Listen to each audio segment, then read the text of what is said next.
Antes de dar continuidade ao seu dia, peço que preste atenção nisto. É muito provável que você esteja exausto de tentar consertar a sua vida, alterando as circunstâncias externas, enquanto negligencia aquilo que realmente precisa ser transformado, o seu interior. Você pode estar aguardando uma oportunidade, uma resposta ou uma mudança de cenário. No entanto, Deus atua de forma silenciosa na área mais imperceptível aos olhos alheios, o seu coração, a sua mente e a perspectiva com a qual você enxerga a própria jornada. Existe uma verdade incontornável que precisamos encarar. Muitas vezes, o maior obstáculo entre você e a vida que almeja não é a falta de capacidade. É a relutância em abrir mão de uma versão antiga de si mesmo que insiste em manter o controle. Aquela versão que teme o recomeço, que se habituou às desculpas e que, embora prometa mudança, continua refém dos mesmos padrões de pensamento e comportamento. Se esta mensagem chegou até você, é porque existe algo em seu íntimo clamando por um despertar. Não para que você se cobre ainda mais, mas para que finalmente assuma a identidade de quem você nasceu para ser. Chega um ponto em nossa trajetória no qual percebemos que a verdadeira batalha não é mais contra os desafios externos, mas contra nós mesmos, contra aquela voz sabotadora que insiste em sussurrar: você não é capaz. O seu tempo já passou. Você tentou antes e fracassou. Contudo, há uma segunda voz, uma voz muito mais profunda, que o recorda de que a sua história não se encerrou no capítulo mais difícil. O texto bíblico no livro de Isaías 43, 19 diz: Eis que faço uma coisa nova que está saindo à luz, porventura não a percebeis? Note a precisão desta passagem. Deus anuncia a renovação, mas questiona a nossa capacidade de notá-la. Frequentemente, caminhos estão sendo abertos, mas nossas mentes permanecem ancoradas no passado. Ficamos tão habituados às nossas dores, fracassos e limitações que passamos a filtrar a vida exclusivamente através deles. Você começa a acreditar que aquilo que lhe aconteceu define quem você é. Mas isso é um erro. Uma fase adversa não é uma identidade. Uma queda não decreta o seu fim. Um erro não é uma sentença definitiva. Talvez você seja o tipo de pessoa que oferece um sorriso ao mundo, mas que, na solidão, carrega um fardo invisível. Pode ser que ninguém note suas batalhas diárias. Ninguém testemunhe a sua resiliência em continuar quando a vontade falta, ou a força monumental exigida para não desistir.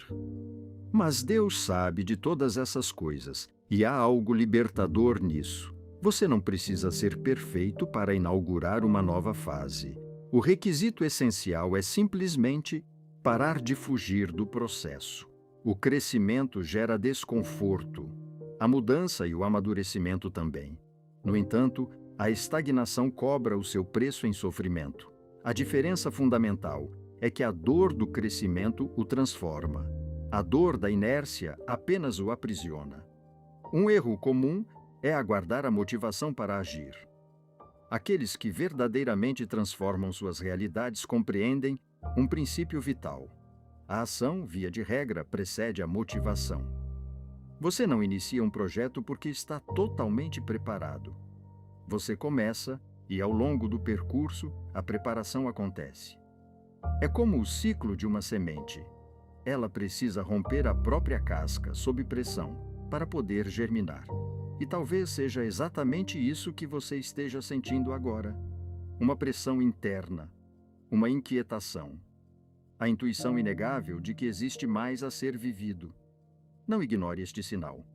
O que hoje parece desconforto pode ser o chamado divino para retirá-lo de um lugar ao qual você não pertence mais. Portanto, hoje, antes de focar naquilo que ainda não se resolveu, faça a si mesmo a seguinte pergunta: quem eu preciso me tornar para estar à altura daquilo que tenho pedido a Deus. Porque talvez a sua oração não deva ser apenas: Deus, mude a minha situação. Talvez ela deva ser: Deus, transforme o meu coração e a minha mente para que eu suporte o peso da minha próxima fase. Comece de forma gradual. Escolha aperfeiçoar um único aspecto que você sabe que exige mudança. Um hábito, um padrão de pensamento, uma atitude, uma decisão postergada. Não tente revolucionar toda a sua vida em 24 horas, mas prove a si mesmo que você ainda possui o poder de escolher um caminho diferente. Como brilhantemente formulou Napoleon Hill: tudo o que a mente pode conceber e acreditar, ela pode alcançar. Mas há uma premissa frequentemente esquecida. É necessário nutrir a mente com aquilo que o aproxima do seu propósito e não com o que o paralisa pelo medo. Da mesma forma, a filosofia estoica nos ensina um princípio atemporal. Não temos controle sobre todos os eventos que nos ocorrem, mas possuímos domínio absoluto sobre como reagiremos a eles. Você não escolhe todas as adversidades, mas decide quem se tornará após enfrentá-las. Mesmo que hoje ninguém testemunhe as batalhas travadas em seu interior, continue avançando. Não porque a jornada será fácil, mas porque existe uma versão superior de você aguardando do outro lado das escolhas que têm sido adiadas. A mesma força que o sustentou nos dias sombrios o conduzirá aos dias de glória que ainda virão. A sua trajetória até aqui não foi um acidente. Há um aprendizado inerente à caminhada. Há um propósito irrefutável no processo. Existe crescimento até mesmo nas fases que você, se pudesse, apagaria da memória. Para finalizar, deixo um convite prático. Mais do que simplesmente interagir com este conteúdo, use-o como um selo de compromisso pessoal. Como um lembrete de que você decidiu assumir a responsabilidade pela sua mente, pela sua fé e pela sua evolução.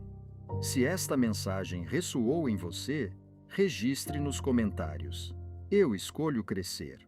Faça isso não para provar algo a terceiros, mas como uma declaração de que a sua história está apenas recomeçando. E, se você conhece alguém que está atravessando um momento desafiador, compartilhe este vídeo. Muitas vezes, a palavra certa chega exatamente quando mais se precisa dela. Que Deus fortaleça a sua mente, pacifique o seu coração e guie os seus próximos passos. Afinal, a mudança que você tanto busca no mundo exterior quase sempre inicia-se no silêncio do seu interior.